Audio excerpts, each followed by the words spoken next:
Muito bom dia! Feliz Dia dos Pais para quem tem um papai por perto. Para quem não tem, que uma lembrança especial conforte a ausência do seu pai.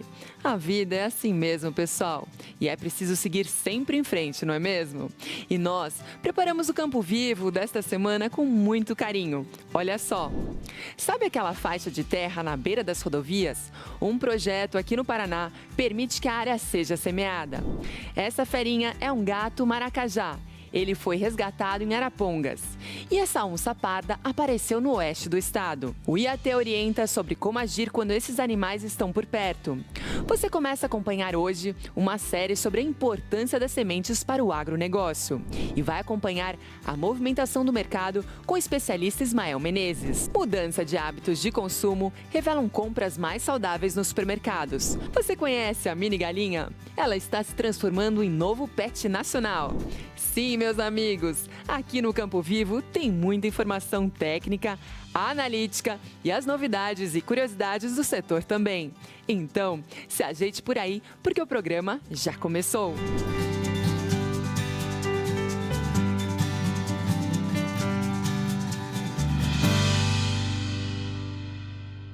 E começamos o nosso programa falando sobre um projeto especial. Produtores rurais do Paraná estão plantando alimentos nas margens das rodovias. Enquanto áreas antes abandonadas às margens das rodovias ganham cor e produtividade, uma nova parceria entre produtores rurais e a concessionária Via Araucária tem colhido mais do que alimentos. O projeto de plantio em faixa de domínio permite que agricultores utilizem os espaços públicos para cultivo, desde que sigam uma série de exigências técnicas e contribuam com uma causa social. É bom para a concessionária e bom para o agricultor, porque como a concessionária, as áreas que não foi documentadas estão fazendo cerca, então fica criando mato e daí para a concessionária limpar toda aquela extensão da faixa fica mais difícil. E se for a área aproveitada que o agricultor plante, então mantém limpo e o agricultor fica fácil para ele trabalhar. Aqui as margens da rodovia do Xisto, que antes era só mato, agora virou terra fértil. Mas esse plantio tem um propósito maior. Além de gerar alimento, os agricultores se comprometem a fazer uma doação anual para instituições sociais da região. Um jeito de devolver à sociedade aquilo que a terra dá de melhor. Para participar do projeto, os agricultores precisam apresentar uma série de documentos: certidão do imóvel, planta topográfica, requerimento do proprietário, uma anotação de responsabilidade técnica chamada ART e uma carta da concessionária autorizando o plantio. A Via Araucária avalia cada caso e acompanha o processo de perto. A maior importância do projeto de plantio na faixa de domínio da Via Araucária é fortalecer a política ESG, reduzindo assim emissões de CO2 pelos equipamentos de conservação, permitindo que produtores expandam sua fonte de renda, plante em locais apropriados à margem da rodovia, além de reduzir o índice de incêndio às margens da rodovia e aumentar a segurança viária do tráfego. Um ajuda o outro, fica bom para todo mundo, tudo sai ganhando, né? Desde o usuário da rodovia também, que mantém mais limpo a beira da estrada, tudo facilita, né? De olho na próxima colheita aí. Sim, com certeza, é verdade. Que bela iniciativa! Essas áreas realmente precisam ser melhor aproveitadas. Será que as outras concessionárias de pedágio vão adotar essa ideia? Seria muito bom, não é verdade? E mais um animal da fauna silvestre foi resgatado aqui no Paraná. Esse gato maracajá estava circulando na área rural de Arapongas, cidade vizinha de Londrina. O felino foi resgatado pelo Grupamento de Defesa Ambiental da Guarda Municipal. Esse é o segundo registro da mesma espécie na região em poucos dias. Talvez ele tenha se aproximado das chácaras em busca de alimento. O gato maracajá é um predador muito hábil de pequenos animais, como galinhas. Depois da captura, o felino passou por avaliação. Como estava saudável e sem ferimentos, foi devolvido a uma área de vegetação nativa, que é a moradia natural dele. E no oeste do estado, no município de Formosa do Oeste, uma onça parda foi parar em uma árvore em uma propriedade rural. O animal também foi resgatado. Olha só. Assustada, a fêmea subiu alto na árvore. O animal, com cerca de 22 quilos, é jovem e mobilizou 18 profissionais para o resgate. A felina passou por exames clínicos, coleta de sangue e aplicação de microchip para identificação e monitoramento. Estava saudável. Depois dos exames, ela foi devolvida para uma mata preservada, distante de áreas urbanas. Pessoal, tem acontecido muitos relatos de animais silvestres que circulam num campo e até nas áreas urbanas. Por isso, o Instituto Água e Terra, o IAT, está orientando a população sobre como agir nesses casos. Vamos acompanhar. São geralmente animais jovens que acabaram de ser liberados pela mãe, estavam em fase de aprendizado, e aí eles estão demarcando o território. Então eles acabam invadindo ali as propriedades, né, e acabam se alimentando de animais domésticos como bois, carneiros e ovelhas. Dificilmente, é importante destacar isso, né, o encontro de um ser humano com uma onça vai resultar em ataque, e nós não somos vistos como presas para esses animais. Então é importante manter a calma. Se uma pessoa quiser fazer um relato da ocorrência de uma onça, de um animal silvestre, na sua propriedade, no meio urbano, ela pode entrar em contato com a Polícia Ambiental, com a Prefeitura da sua cidade ou com o Instituto Água e Terra. Aí nós solicitamos, né, que sejam feitos registros fotográficos, se possível, né, da carcaça do animal que foi atacado, de pegadas da onça, né, de pelos, registros que possam nos direcionar depois a saber se realmente foi uma onça que fez o ataque, porque pode ter sido um outro animal silvestre ou até mesmo cachorro acelvajado, né, que pode ter atacado esses animais. Nem sempre são onças. Então, nosso procedimento, quando recebemos um relato de ocorrência de onça, é ir até o local, fazer uma visita técnica, para investigar se realmente foi uma onça mesmo, e aí orientar os proprietários a adotarem medidas de manejo para evitar o ataque da onça. Então são ações que vão gerar um afastamento desses animais e eles assim não vão se aproximar dos animais domésticos para atacar. Vamos seguir as orientações do IAT, gente. Não tente capturar ou afastar animais silvestres por conta própria. Informe sempre os órgãos ambientais. As equipes estão sempre preparadas para agir e cuidar deles, viu? E chegamos ao primeiro intervalo aqui no Campo Vivo. Mas antes, deixa eu te contar o que ainda temos no programa hoje. A semente não é só um futuro grão. Ela tem embarcadas muita pesquisa e tecnologia. Os fundamentos do mercado, analisados por quem entende do assunto. Pesquisa revela mudanças de hábitos nas compras do supermercado. Essa é uma mini galinha. Ela conquistou a internet e tem muita gente querendo a vizinha como um novo pet. Sim, gente, ainda tem muita informação por aqui. Então, vai beber uma água e volte logo. Eu te espero, hein?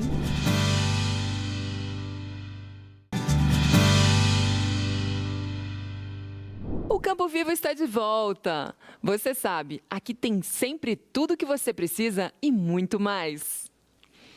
Nós vamos te levar agora para uma série sobre a importância da semente para a agricultura. Vamos conhecer detalhes sobre toda a pesquisa e tecnologia que vem antes desse grão tão precioso. A série foi produzida pela equipe de jornalismo da TV Tarobá, em Cascavel. Segue o primeiro episódio. Os campos a perder de vista mostram a riqueza que brota da terra. A produção de grãos é a principal atividade econômica do Paraná, com o status de segundo maior produtor do Brasil. Todo esse potencial foi construído a partir de uma transição de ciclos econômicos, com o apoio do cooperativismo.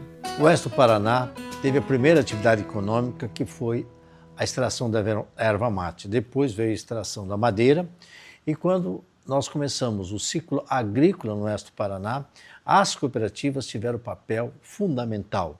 Além da indicação do melhor insumos, também assistência técnica, que fez com que nós tivéssemos uma terra produtiva de acordo também com o mercado. E as cooperativas fizeram esse papel. Sem o cooperativismo, nós não teríamos a pujança do agronegócio, principalmente na agricultura, que nós temos hoje.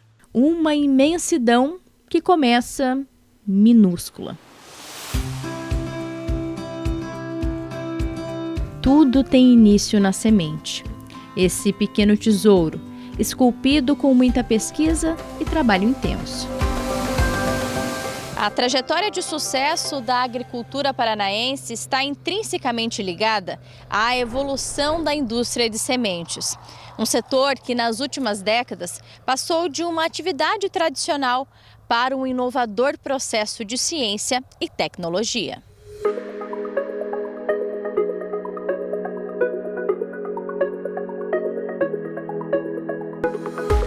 Se a gente for avaliar os últimos 20 anos, tudo que nós tivemos de aumento de produtividade a nível de Brasil, até de mundo, muitas dessas tecnologias elas estão agregadas na semente. É claro que a gente teve muita evolução na parte de manejo, produtos químicos de modo geral, equipamentos, ou seja, tudo isso reflete em tecnologia que está vindo para o campo.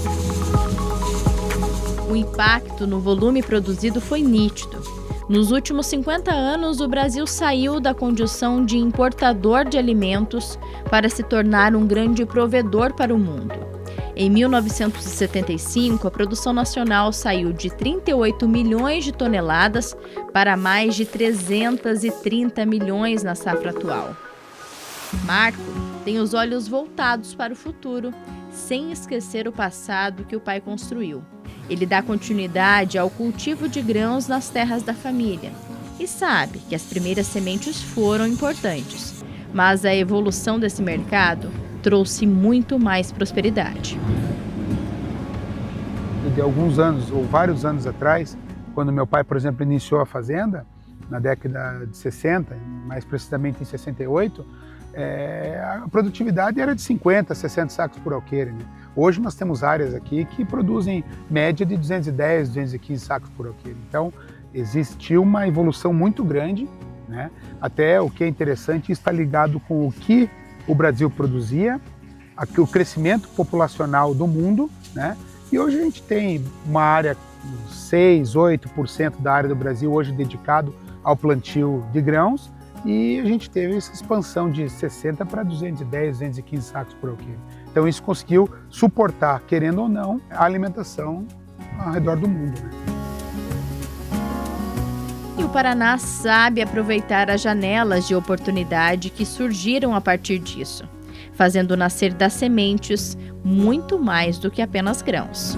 O Paraná é um destaque nessa questão, porque a gente tem as cooperativas aqui que são muito fortes e elas trabalham em toda a cadeia. Elas importam os insumos, fornecem para os produtores, recebem o grão, tem a indústria de transformação para carnes, depois processam as carnes e vão exportar a bandeja com o filé pronto ou uma lasanha, já um produto altamente processado com valor agregado muito alto. Então toda essa indústria de transformação, ela gera empregos de qualidade, investimento em tecnologia, em evolução econômica. Para chegar a esse resultado, voltamos ao começo de tudo, a semeadura. Quem produz tem a qualidade da semente no topo da lista de preocupações. A genética dela, o ciclo dela, quais são as resistências que ela já possui ou não, né? Para a gente até poder programar o nosso manejo posteriormente, a caixa produtiva, o potencial produtivo dela. Então são itens que são bem específicos, mas são muito importantes para a lavoura se desenvolver da forma correta ao longo do ciclo, né? E esse é o assunto do segundo episódio da série. Nós vamos mostrar os inúmeros processos pelos quais a semente passa, até chegar aos altos níveis de exigência do mercado.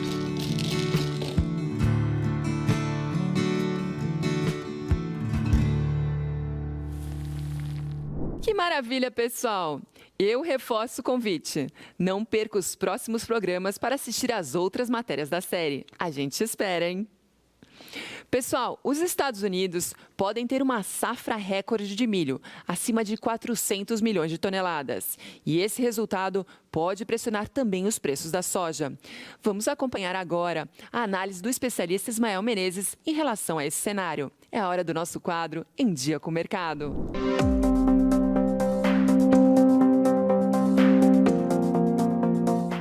Olá, aqui Ismael Menezes da MD Commodities. Seja bem-vindo a mais um Em Dia com o Mercado. O mês de agosto é um mês decisivo para as lavouras nos Estados Unidos. O clima vem bem favorável até agora e o potencial da safra pode ser gigantesco, com forte impacto sobre as cotações. Vamos então abordar aí o potencial da safra nos Estados Unidos. No milho, o Departamento de Agricultura nos Estados Unidos vem mensurando a safra, estimando a safra em próximo de 400 milhões de toneladas de milho. E algumas estimativas quanto à produtividade já elevam esse potencial acima de 410 milhões de toneladas e alguns já estimam próximo de 420 milhões de toneladas, com um impacto muito forte, um acréscimo bastante grande sobre os estoques finais de milho por lá. No caso da soja, o USDA estima uma safra ainda próximo de 118 milhões de toneladas, mas o potencial pode ficar acima de 121 milhões de toneladas, com elevação nos estoques finais. E isso nós temos que ficar atento quanto aí ao impacto sobre os preços. E vale a pena a gente acompanhar a relação que existe entre cotações de milho e cotações de soja na Bolsa de Chicago. Essa relação normalmente oscila próximo aí de 2,5, ou seja, a soja valendo 2,5 vezes o preço do milho, a cotação de milho. Essa relação pode ficar até mesmo um pouco acima disso. E qual o impacto disso, Ismael? Considerando que os fundos de gestão ativa estão levando uma posição vendida no milho acima de 181 mil contratos no milho, essa posição pode ficar ainda próximo de 400 mil contratos de venda no milho. E no caso da soja, eles estão pouco vendidos, somente com 36 mil contratos de venda na posição de milho, de soja. Nesse caso, eles podem acelerar ainda muito forte as vendas sobre as cotações, sobre os contratos de soja na Bolsa de Chicago. E vale a pena a gente ficar atento no seguinte: esse ano o milho pode ser a âncora da soja na Bolsa de Chicago. Isso porque as cotações de milho podem atingir níveis próximo de 3,80 ou até abaixo disso, se a safra vier acima de 410, 415 milhões de toneladas. E mantendo essa relação de 2,5, a soja pode testar níveis próximo de 9,50 ou até abaixo disso. E vale a pena a gente ficar atento ao seguinte: as cotações de soja na Bolsa de Chicago para março de 2026 vêm aí a níveis próximo aí de 10,30, 10,27, cotações que já tiveram acima aí próximo de 10,80. Muitos ainda vêm falando: pô, Ismael, mas essa cotação caiu, talvez não seja tão interessante a gente fazer uma trava para 2026. Muita atenção, porque essa relação pode respeitar aí essa relação de 2,5, e se as cotações de milho na Bolsa de Chicago tiver uma forte queda, pode levar as cotações de soja para baixo. Por isso, muita atenção, faça a gestão de risco na comercialização, aproveite essa condição ainda favorável sobre os contratos de soja, faça uma boa gestão de risco e fique atento aos fortes impactos que nós podemos ter para a safra 25-26. Outra dica importante: me siga no Instagram, ismaelmenezes.mdc. E lembre-se que nós temos um encontro marcado aqui sempre para você ficar em dia com o mercado. É isso, pessoal. Pé no chão e muita informação são os melhores suportes para a tomada de decisão mais assertiva. Obrigada mais uma vez por todas as suas contribuições aqui no programa, Ismael. Chegou a hora de mais um rápido intervalo aqui no Campo Vivo. Mas antes, olha só o que temos no próximo bloco. Comida mais saudável e barata. É o que revelou uma pesquisa sobre novos hábitos de consumo no Brasil. E essa mini galinha é a mais nova trend ou moda da internet. Vai virar pet? A gente conta já já. Então, fique por aqui. O intervalo é rapidinho.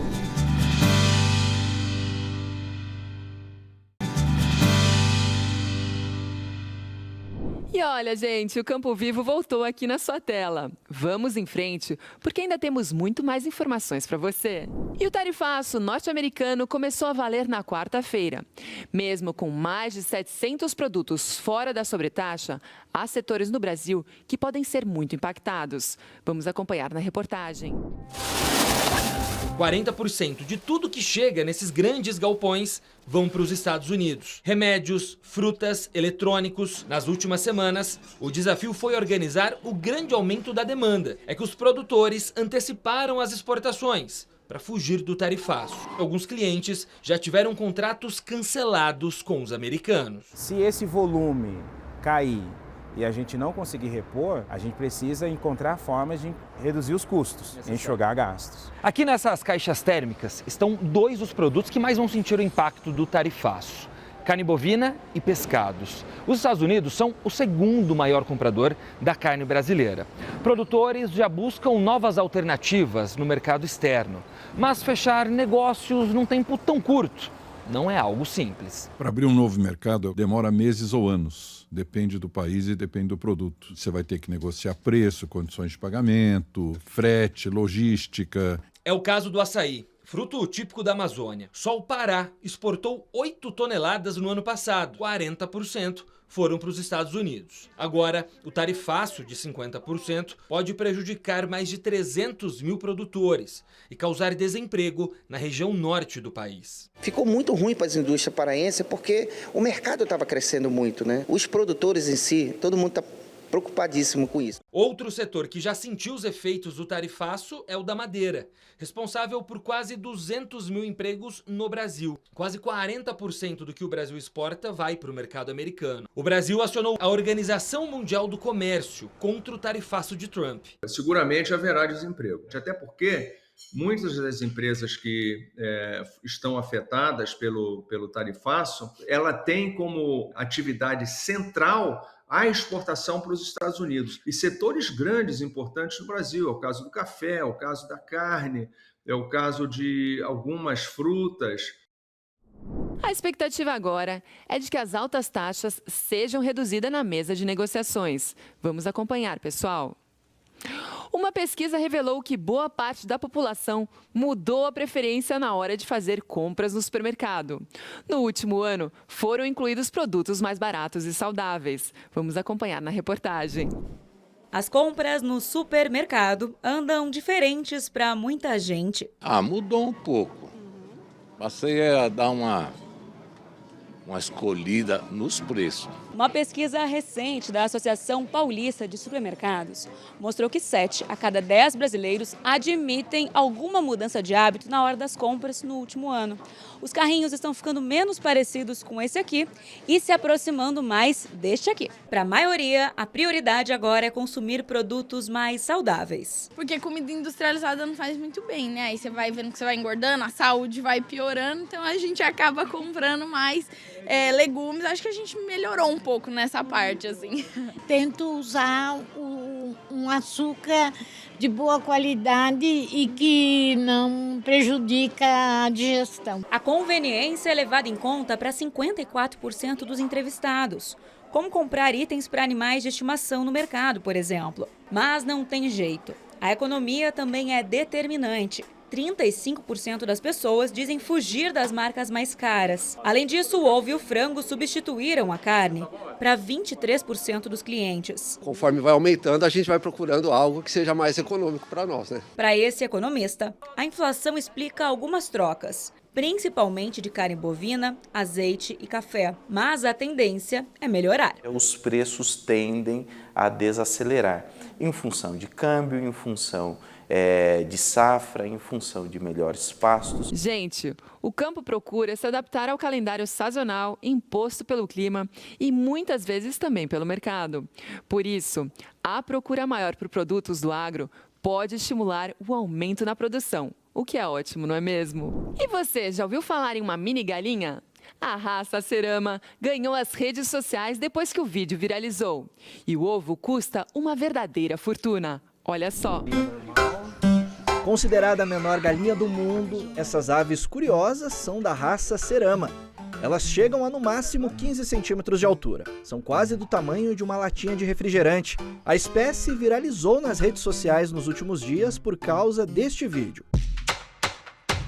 O conteúdo já ultrapassou 28 milhões de visualizações e apresentou ao Brasil uma galinha inusitada, charmosa e com um jeitão de pet. O responsável pelo sucesso é o Marco, criador dessa raça desde 2020, quando começou a se dedicar à reprodução dessas aves durante a pandemia como um passatempo. Mas o que era para ser apenas distração se transformou em um negócio lucrativo. Paixão à primeira vista, eu falei, uma galinha totalmente diferente que a gente está acostumado.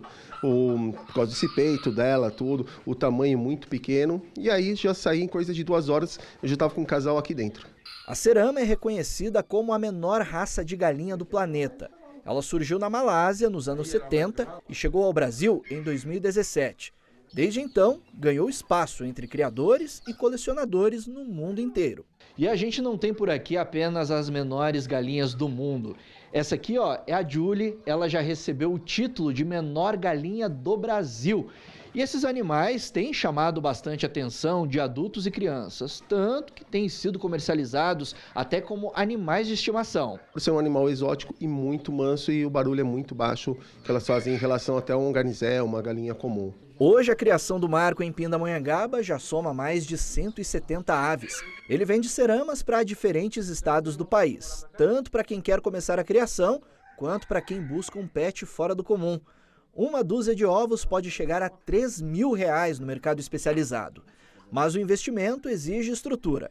As aves precisam de ambiente climatizado, ração específica e cuidados diários. Eu brinco que assim, a gente não pode considerar uma galinha, porque tudo que você precisa fazer com ele é totalmente fora. Umas galinhas que elas não podem ficar no vento, não podem ter sereno, não podem dormir na chuva. Como aqui no Vale a gente tem uma temperatura muito baixa, então com medo de perder essas aves e dar um bem-estar melhor para elas, a gente liga o aquecedor.